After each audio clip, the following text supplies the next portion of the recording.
Pretending to be cool and calm that team is very good at might be put to the test. And the big nerve-wracking part is you don't know what it is. Shifters working and everything. Oh, and Cameron Peterson doing his own off-road course here. That's the motocross right there. Here, the bike was this high in the air. I'm just putting the other shock back in. Hey, Jeff. Jeff, what are you doing? I'm changing shock. No, take that shock out. Good thing you were watching him. I was watching the other guys. We broke an engine. We don't know why, but it will accelerate. When we change engine, like an explosion. Other than that, is it okay?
Previously on Pressure to Rise.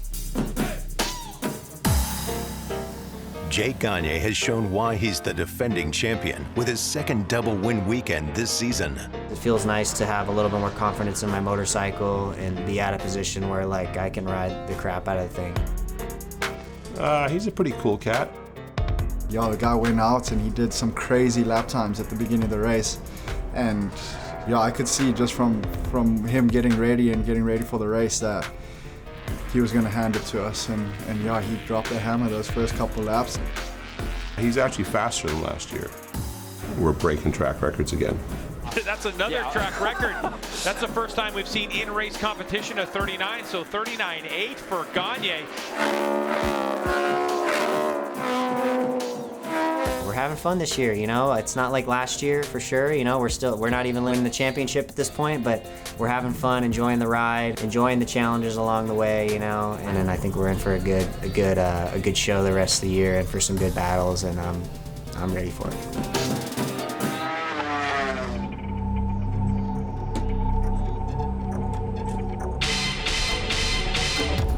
HSBK Ducati and Danilo Petrucci overcame some bike issues to qualify second behind Gagne. In the final of the free practice, we broke an engine. And we lose a lot of time. It's impossible for us to make the modify for the Q1. The guys work fast. And sometimes it's possible lose something, wrong something, and we lose the other time. Petrucci crosses the line now and goes second, a 1:40.1, but he's a second behind Roger. He is going to find himself buried on the second row of the grid.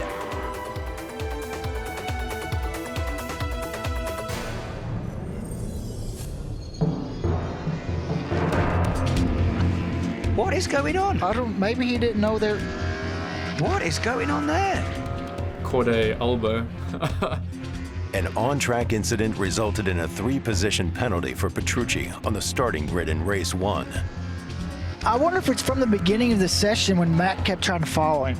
The session in FP2 was finished, and I was cruising around the track when Matthew passes at 200 kilometers per hour, just a few inches from me, and I say, why you have to do that? I was accused of touching someone. I think Matthew don't need to do that. We are for racing, not for creating something like this. Yeah, you've got to sit up for a bit. Emotions are definitely running high.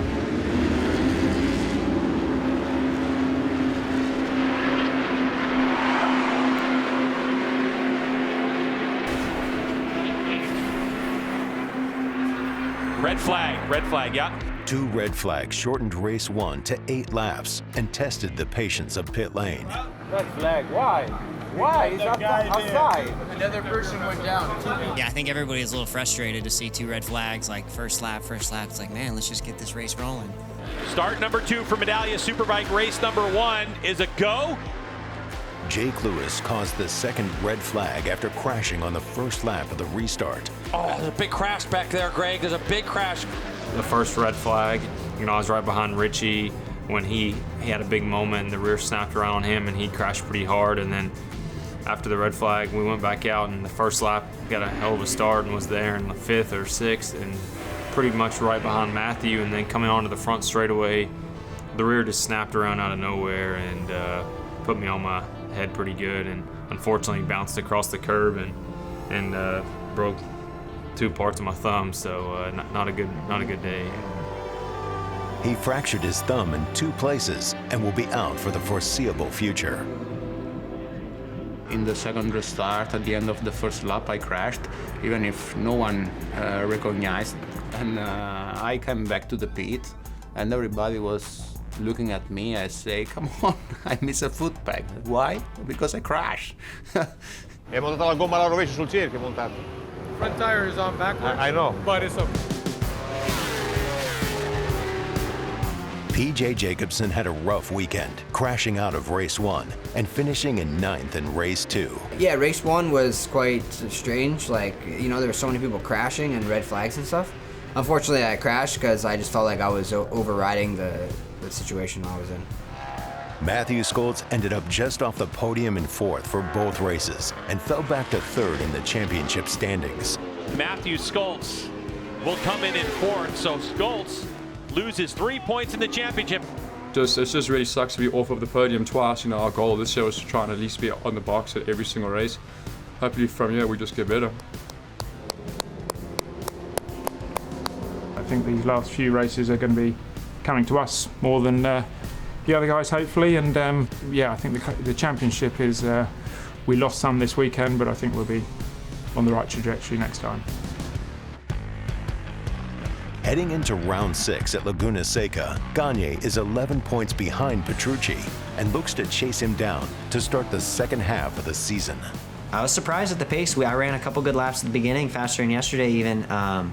But once the tire temps came up, the track was greasy, and the tire pressures came up, like, it was definitely tougher that second half of the race. But luckily I had a bit of a gap, so I kind of just managed it, rode around, had fun, slid around, and I think we finally are in a really good spot, which we kind of were looking for those first couple rounds. Double race winner, the Fresh and Lean Progressive Yamaha, it is Jake Gagne! So hopefully we can keep that swing in. Hopefully it'll keep rolling into the next couple rounds, and yeah, not a long break to Laguna, so I'm ready to hit it. Thank you, guys. It's another 1-2 for the Yamaha boys, and that's what we need. You know, that's what the team's looking for. Yeah, I had to buy dinner for the crew. 1-2 and it's on me. Bummer. Richard had made that proclamation at I think last year. He said, yeah, if we get any 1-2s, I'm going to buy dinner. So everything that we do inside that pit box is we're really trying hard to make sure that Richard has to buy a lot of dinners.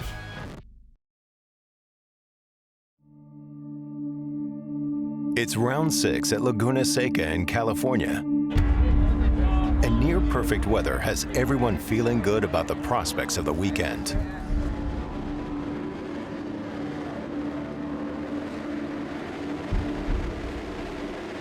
Coming to Laguna Seca, starting the second half of the season, they're all tracks that I seem to do pretty well at. Laguna's also one of my favorite tracks, you know, really pumped to start the uphill trend.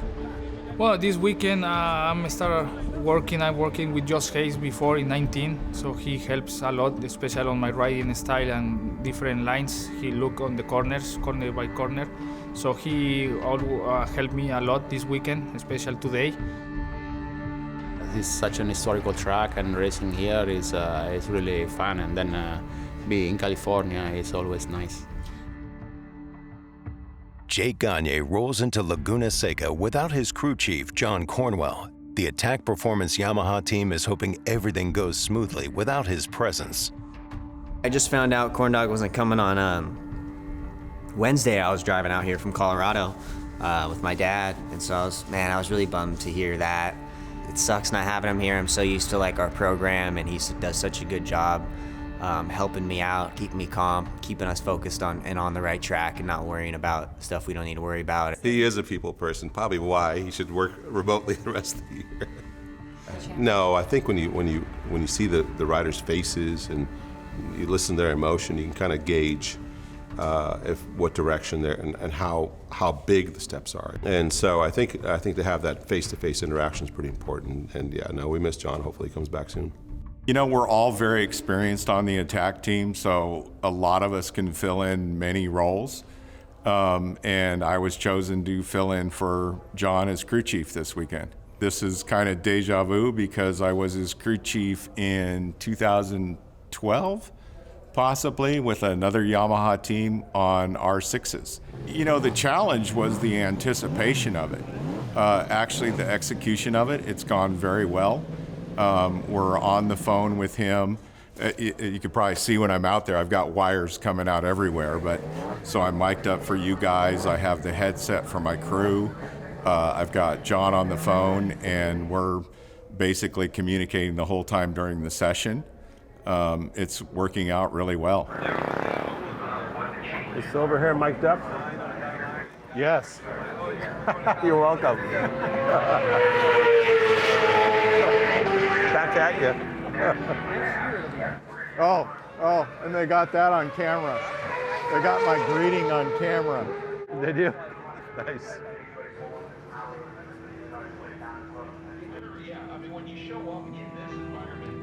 Points leader Danilo Petrucci and his team have been dealing with electronic issues all season.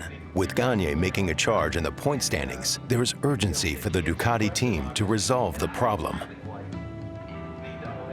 Sono incisivo, però la perdo, non ho confidenza a frenare forte. Adesso cambiamo tipo di molla, è un po' più tenera, un po' più dura, meno precaricata. Dovremmo migliorare sicuramente il contatto interno nelle fasi di frenata. Vediamo che se non ci appesantisce troppo la moto nei cambi. Solve the problem, the old problem, engine brake. But honestly, in Laguna, this problem is not too much worse. The other problem is the chatter in the front and the grip in the maximum angle is difficult. No team seems to be feeling the pressure more than Westby Racing. They fell one position in the championship point standings after the Ridge. It's imperative for them to maximize points at Laguna. I don't want to keep saying we keep learning. We do though, and we need to put it together. So we need to roll off Friday morning, no issues, get a solid Friday together, have a confident rider, and just keep pushing. At some point we've got to put it together. So we'll see what happens. PJ Jacobsen is coming off a frustrating weekend at the Ridge. He's using every moment on track to try to gain some positive momentum. Down into here and make sure you wait as long as you can on that last shift, right? So we don't run into that problem of the over RPM thing. Coming to Laguna, I was pretty excited. I like Laguna a lot. This place is awesome. Everything around here is pretty cool. So yeah, I always go pretty well at this track and stuff, and was excited to come to this place. Rock and roll. Same thing, give me a good 5 laps or so. I'll show you on the pit board if I want you to come in before you decide to on your own, but give me at least 5 laps on this link. Replacing Jake Lewis on the M4 X-Star Suzuki is Kyle Wyman. This is his second fill-in ride after he got a podium for Tyler's Cycle Racing in Atlanta. Earlier this year, the Tyler Cycle team had an opportunity last minute at Road Atlanta. I jumped on it. We got a podium result. It was a dream situation for a fill-in. So, chasing that a little bit to another team and hopefully get some more success on the Suzuki. Hey Tony, when he hops on the bike, can you give him a little push as he puts it into gear? He just wants that, his normal routine. It was nice to be able to have a chance to chat with Kyle leading up to this weekend we were able to look at some data and set up information from previous years and kind of, talked about like rider preferences, and we sort of took that approach coming into the weekend. How is the connection in like the flat corners, edge grip with that link? Is it? It feels good, actually. Okay, good. Yeah. Awesome.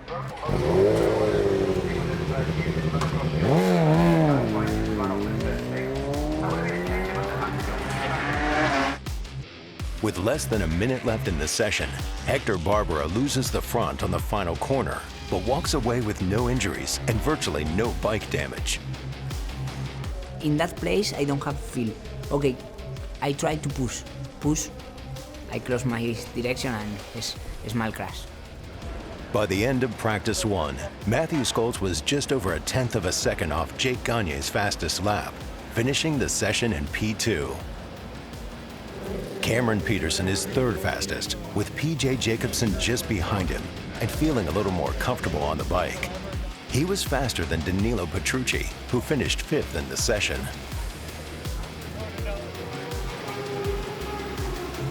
Up next, qualifying 1 from Laguna Seca.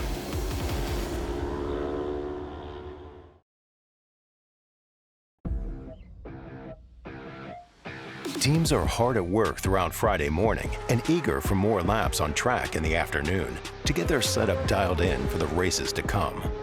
Do a change and then we'll decide whether we do tyres or not after this, okay? On the wheelie control, we're going to have to do something. The scary part is picking it up at max lean. Hey, the bike's not like pumping or snapping anywhere, is it? Like, none of that? Okay. Basically, refresh your memory, more EV there. Siamo vicini. Gagne isn't bothered with the absence of Corndog, his crew chief. It helps having him in Mike Canfield's ear and listening in. How's the back feel? Pretty good. Like, I don't really notice much of a change, honestly. Yeah.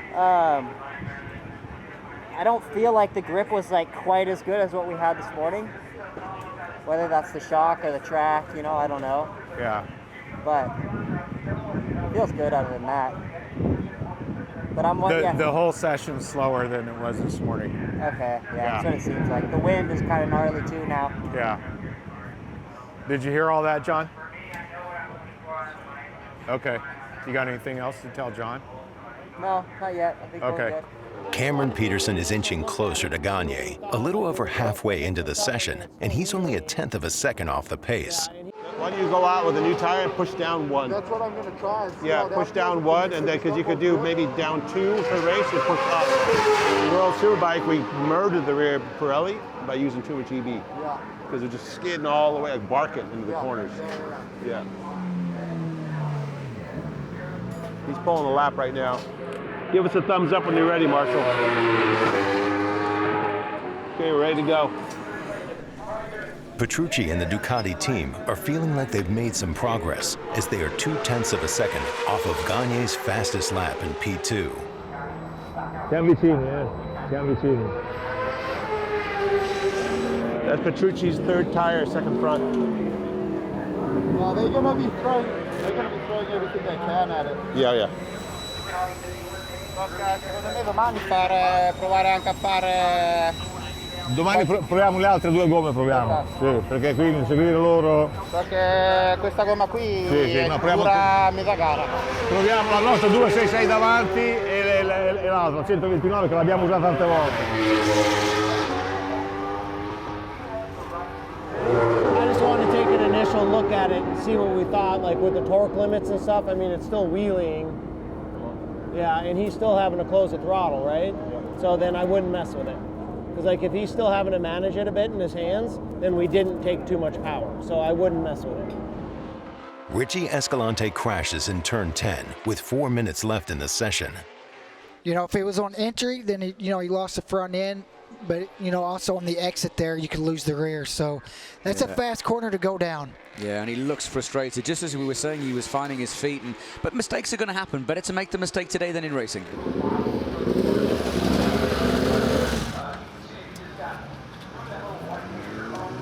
Just looks snappy. Huh? Just looks like whoop. Yeah. It's better when it's upright and going, but it's like getting snappy now. Okay, let's do tyres. Let's do tyres because it looked like it was The edge grip is completely gone. There's no edge grip. Okay. It's okay. We might have just been a bit early for that tyre. So let's put the tyres in and then we'll get a better read on the set. Ollie, we're going to do front and rear. On the brake? It doesn't feel like shattering. Okay. You know, like it doesn't feel like the tire's actually skipping. Yeah.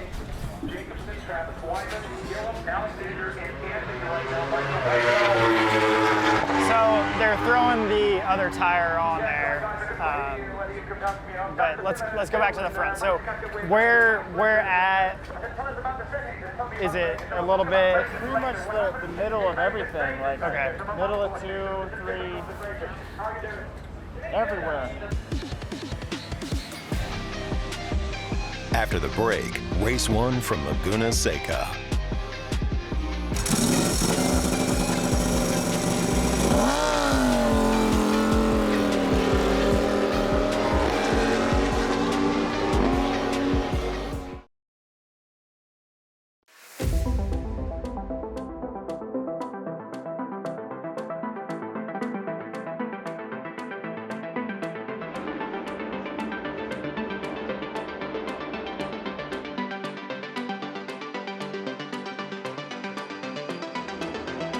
As the Saturday morning fog rolled out to sea, the teams focused to unseat Gagne from pole for the first time this season.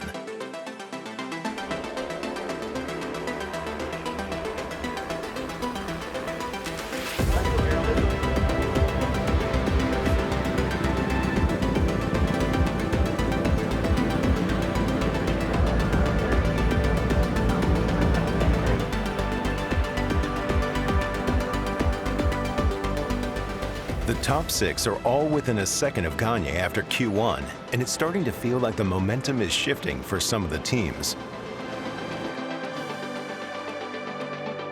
It's really, really tough, really difficult because Jake is unbelievably fast. I think I was 5th or something, ending on Friday. So that was pretty good for us. This morning, the second qualifying here in Laguna is a little bit better. I have a very good rhythm. My goal is just to close that gap a little bit to Jake. We're getting there, you know, I'm learning every single weekend. I feel I'm faster. The team, everyone, we are ready for more. Every time we are more closer. The last 2 or 3 rounds, qualifying's been trash for me. You know, I've been on the second row.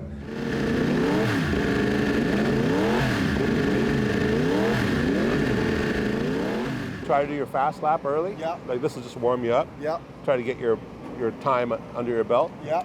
You know, and then do a stint. Come see how in. the tire drop is, and then come in and grab the go guy with a new front. You think maybe 5 laps, entry and go? Yeah, we can do that. And you think needed a stop, completely stop, or only change and go? No, that could be. We could pull in, stay on the bike. We can remove the bolt and go. Okay. It's open. As soon as you go past start finish, all the way to the top basically. You go down it really well. Yeah. Just the run up, we need to work on keeping it at closer to 100% throttle. Hey, so it's going to be 1, 2, 3, 4 box. That's the 5 laps. Otherwise, if I go 1, 2, 3, 5 box, it's 6 laps. You can come in for the other tire. We should have at least 6 minutes on the wait, throw a tire at it, go. That'll be good for at least. Yeah, it'll be good for enough. Car will probably go 3 laps. Yeah, yeah, here it will. Yeah. So we're not going to put preload in it? Yeah, we're going to assess it when we come in. Okay. Also, I think I told you, but the Q, he still wants 19 in it. So not the 18. So, we're going to go, hang on. That's better. Okay, so when we start the session, we're going to count down laps.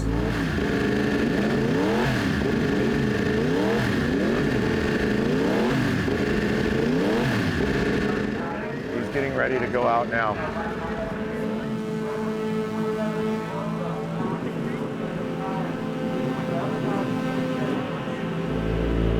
Rock and roll.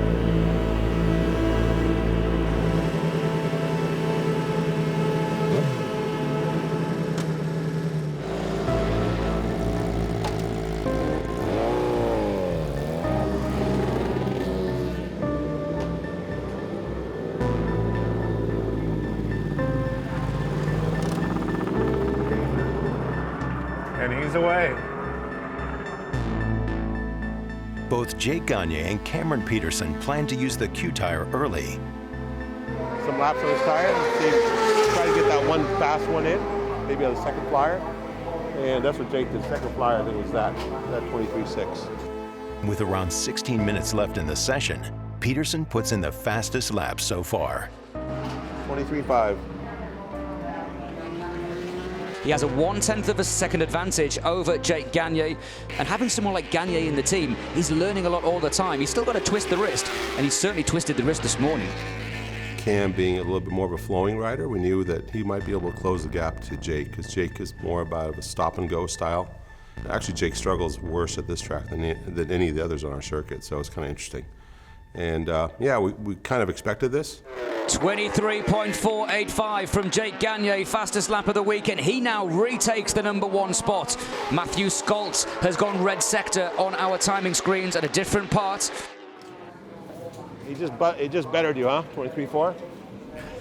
You know, Jake doing Jake things, the guy always just finds another gear and pulls something out of the bag. Gagne edges out Peterson for P1, but both Petrucci and Scholz are on track with the Q tires. Matthew Scholz we're looking at then goes provisional best through sector 1 on our timing screen. Danilo Petrucci faster than Jake Gagne through sector 1. Keep your eyes too on Hector Barbera. He's as quick as Matthew Scholz was, so you're absolutely right. Hector Barbera getting in behind Danilo Petrucci is a good thing, but this is a great lap from Matthew Scholz. He is surely going to keep his place on the front row of the grid. The question is, how quick is it? Is it P2? It's P1, 123.255. He finds 0.3 of a second in the final split, and that was made up from the corkscrew through Rainy Curve.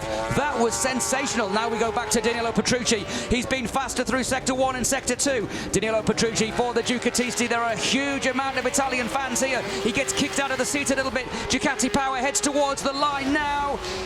And he's only second. Matthew Scholz found something in the final split. That was sensational from Scholz. I'm just happy to get pole, and you always think back to it, and maybe I could have opened the gas a little bit sooner there, could have brake a little bit later there, but overall, I mean, you can't be sad to get pole, and the boys have been working hard. We made some pretty major changes, so to come out on pole was a really good moment for me and the Westby team.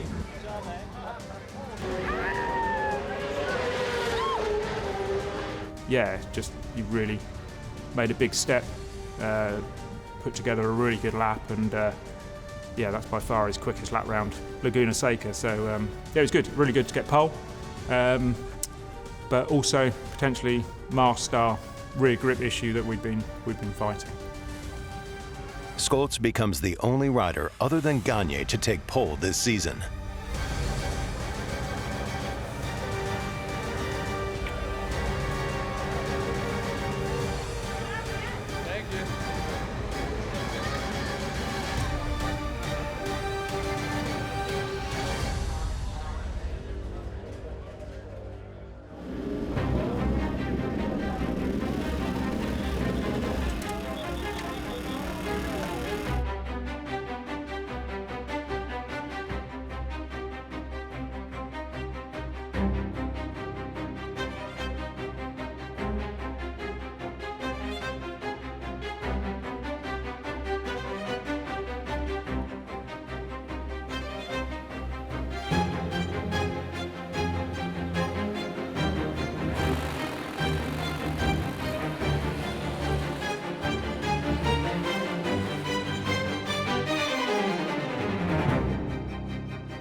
Good launch from the front row, Petrucci, but it looks like Cameron Peterson may be around the outside on the 45. He's got a good position, everybody trying to fight for it. There goes the #1. He's down into turn #2, and it's going to be Petrucci in second and Cameron Peterson. A good launch from that second row to get into third. Despite Scholz's first pole position of the season, he finds himself back in fourth early. Kind of sucks that the first pole that I get in the last 2 or so years, that pole is on the outside. And coming out of the second corner, I instantly knew that the bike wasn't working the way that it should have been from the qualifying session. The bike was sliding a lot, and very like violent and just bucking out of the seat. At the start of lap 2, Richie Escalante passes Scholz and is fighting to chase down a spot on the podium. Scholz gets out of shape in the middle of 2. Escalante takes that spot.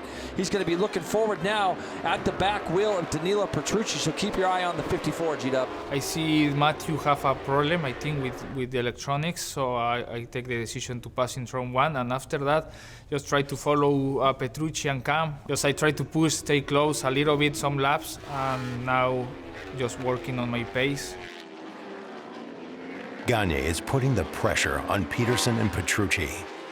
Right now, Gagne is gone red in the second and third sectors, which means that these guys aren't able to keep pace with him on this first flying lap. Again, he's just slowly starting to pull away. Cam Peterson now will have to deal with Petrucci as they come out of turn 11. They have gapped themselves from Escalante.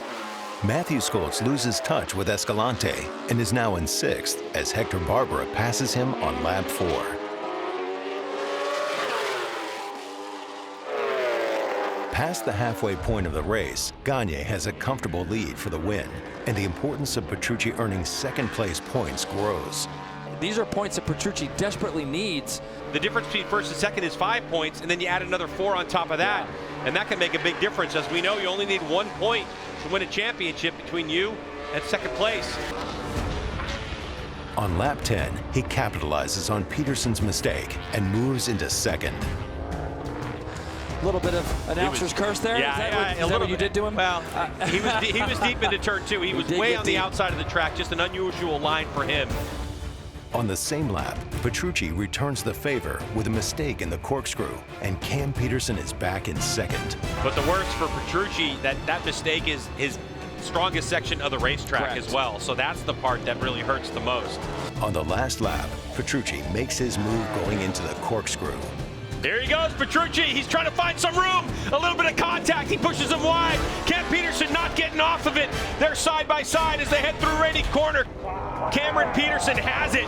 Yeah! Come on! Petrucci's got another shot at it in turn 11, but there's also lap traffic ahead. And Petrucci got loose as he tipped into turn 10, so he wasn't able to make that happen. Cam's going to protect that lead. Petrucci's going to open up the radius of that corner and try to cut it back up underneath him. But you can see Jake Gagne wins the race, G-Dub, and Cam Peterson's going to hold off. Petrucci.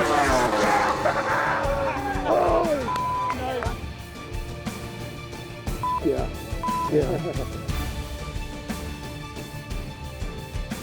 I missed it. I have to do the replay. I heard you guys screaming. I was over here.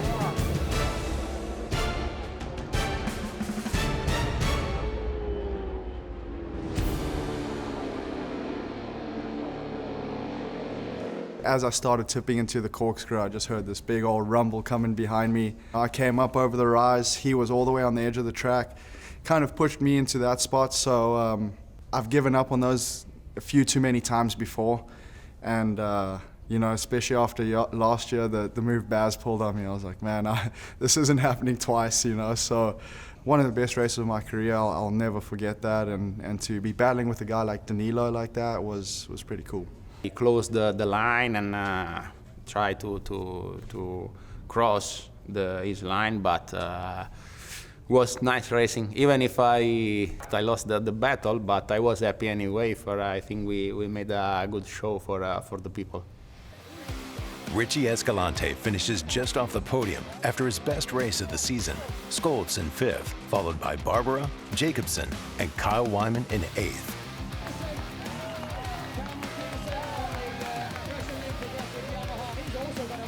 Jake Gagne, with his 3rd win in a row, is now only 2 points behind Petrucci for the championship.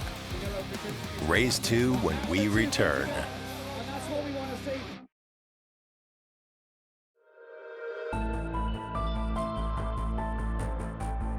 Sunday morning, round 6 at Laguna Seca. Jake Gagne trails Danilo Petrucci by just 2 points in the championship. He looks to take control of the standings by the end of the day. It's a real tight championship hunt, which is awesome. I'm stoked to be a part of it and be in it, It's racing, It's going to be intense. Taking it race by race, session by session, lap by lap. Try to do what we can, be as fast as we can, minimize mistakes. And like I keep saying, the only thing I can do is try to win races. I mean, yeah, it just kind of sucks to go from pole and then finish 5th so far back, but absolute mile, I look like a bit of a clown. I'm finished P4, so it's the best results on the Superbike class. I'm super happy. Still, the objective is close the gap with Gagne. So it's the best result, 17 seconds. So improve a little bit. So it's just keep working. You try hard, but like since lap 1 and stuff, I had absolutely no grip. So it's like, yeah, you try to stay motivated and just try to, you know, finish the race in the best position that you can. But we just need to make some steps to the Yamaha and Ducati and stuff like that, because we're pretty far behind.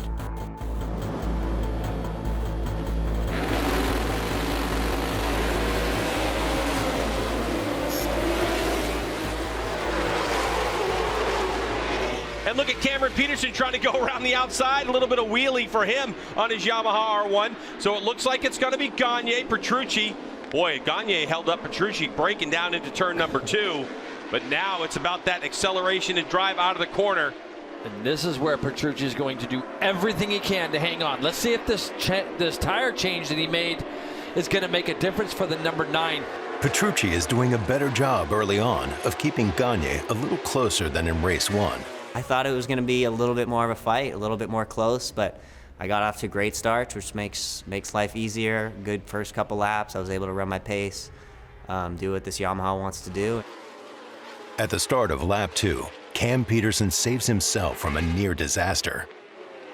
Gagne's opened up 0.8 already. Oh, and it looks like Cameron Peterson. Oh, what a save! And Skoltz, they both went out wide. Cameron Peterson had completely tucked the front. What a tremendous save by the 45. I ran wide a bunch again today in turn 2, but that one, I tried to stay with it a little bit more, and I ran over a little crack and just pushed the front. I mean, the whole side of my boot is completely destroyed. I did everything I could to keep that one up. Richie Escalante was running 3rd after Peterson's mistake, but it didn't take long for the number 45 to get back in front of Escalante. After a tremendous save that could have seen him in the gravel trap. And right behind him, Westby Racing's Matthew Skoltz. The bike looks so much better. It does look better for Matthew. I had a talk with him yesterday, and we actually just kind of had a bit of a laugh. As you see, Cam Peterson has gotten through on Richie Escalante. Going back to Skoltz, we had a bit of a laugh because I said, Matthew, tell me what's going on. I mean, it was 30 minutes after our telecast yesterday. He smiled at me and said, Jace, might be as bad as it's been for me as far as just trying to find that setup. Into turn 5 on the brakes, late, just tucked the front. The bike didn't barrel roll. On lap 11, in turn 5, Matthew Skoltz crashed, and the Westby crew tried to fix the bike and get him back out. It looks like he's got a left clip-on that's broken off, but crashed it. I thought I saw a rider off to our left-hand side of the screen with their arm up. It's pretty fast there, but he picked it up pretty quickly, but he damaged the bar foot peg.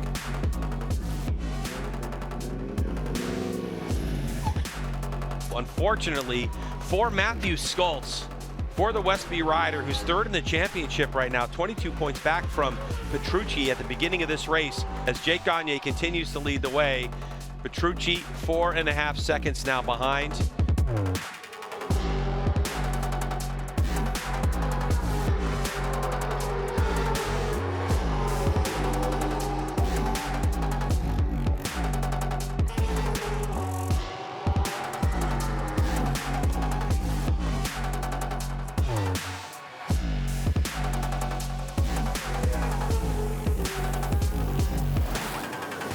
By the time we got it back to the pit, it was done. So, yeah, no points.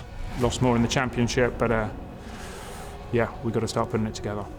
Anytime I really wanted to push hard, kind of got out of the seat a lot and ended up pushing the front. And because it wasn't like we were slightly off, we were an absolute mile off. So I trust them, and you know, I know that we are capable of running up front.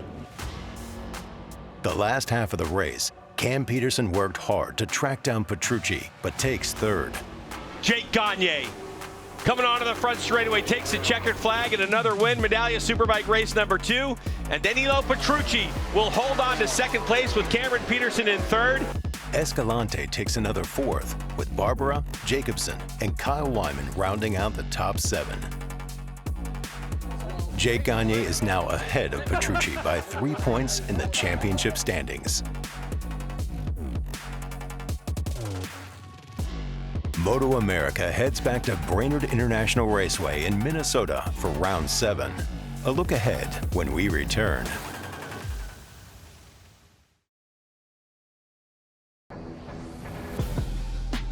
For the first time all season, Jake Gagne ends the race weekend with a points lead. We're already halfway through the year. Again, you're going to keep asking me, but I'm not thinking about points. We're just going to try to keep winning races, and no matter what, all these guys, deserve to be up here. So hats off. I'm not going to ask you ever again. Yeah, thanks, Paul. We continue to strive to go faster, and so we look at that as success, going faster than last year. The other teams stepping up and going as fast as Jake went last year, that's going to be success to them. Unfortunately, just quite not enough to get up there.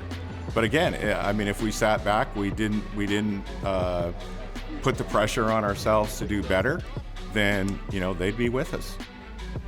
I still have a small patch here on my leg, but it's gone. Fortunately, I'm feeling better, but especially with my back, both with the left arm and with the leg, I'm feeling good. I can say that I'm feeling good.